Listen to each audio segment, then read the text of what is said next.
Riven चांदनी में चमकती gallery की छाव में झुका हुआ था। उसके दस्ताने पहने हाथ स्थिर थे।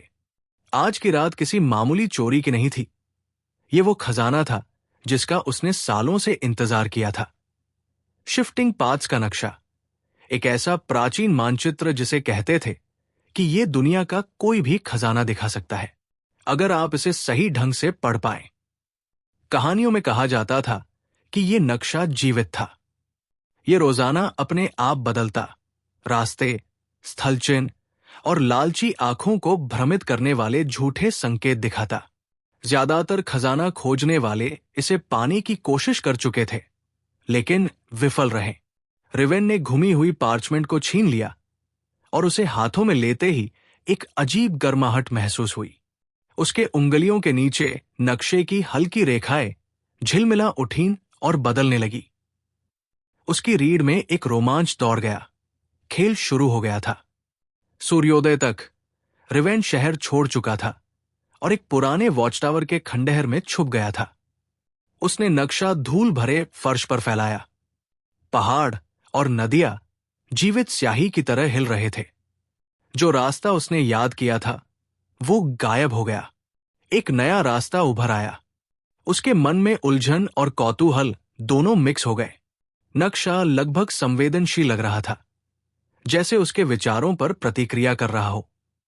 ठीक है, उसने बड़बड़ाया, हम तुम्हारा खेल खेलेंगे। खबर जल्दी फैल गई। नक्शे को पाने के लिए और भी लोग थे। चालाक व्यापारी सेलिना, शिकारी गैरिक और एक रहस्यमय गिल्ड जो दशकों से इसका पीछा कर रही थी। हर किसी के अपने कौशल थे, लेकिन किसी में रिवेन की चालाकी या उसकी किस्मत नहीं थी।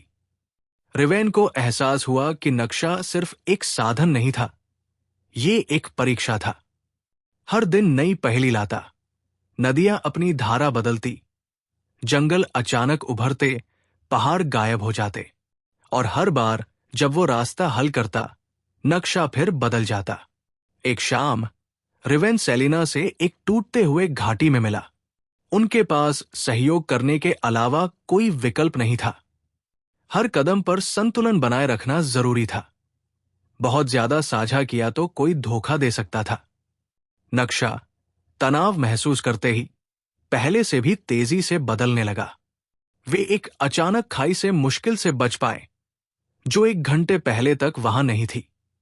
रिवेन ने सोचा, नक्शा खजाने की रक्षा कर रहा है या लालची लोगों को परख रहा है।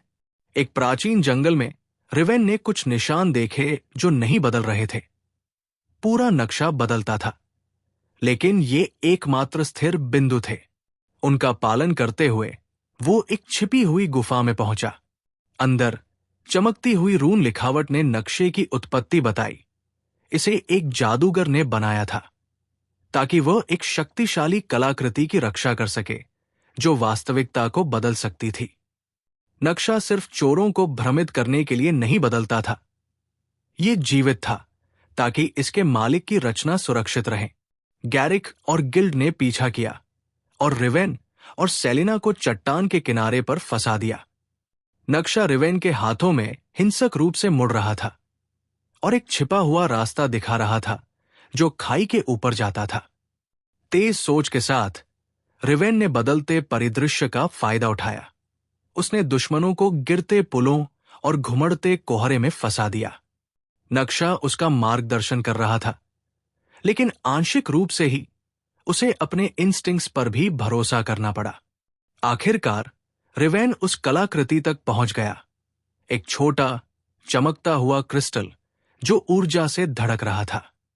नक्शा इसके चारों ओर झिलमिला रहा था। उसे एहसास हुआ कि वो इसे ले सकता है या छोड़ सकता है, और नक्शा इसे अगले खोजी के लिए छुपा देगा। रिवेन मुस्कराया, अंततः सबक समझ गया। नक्शा सिर्फ खजाना नहीं दिखाता, ये बुद्धिमानी, धैर्य और मानव लालच से परे शक्तियों का सम्मान सिखाता है। अंतिम नजर डालकर उसने नक्शा सावधानी से लपेटा और क्रिस्टल को बिना छुए छोड़ दिया। नक्शा चमका, जैसे कि इसे मंजूरी मिल गई हो, और फिर बदल गया। धुंधले जंगल के रास्तों में विलीन हो गया, अगली साहसी की प्रतीक्षा करते हुए।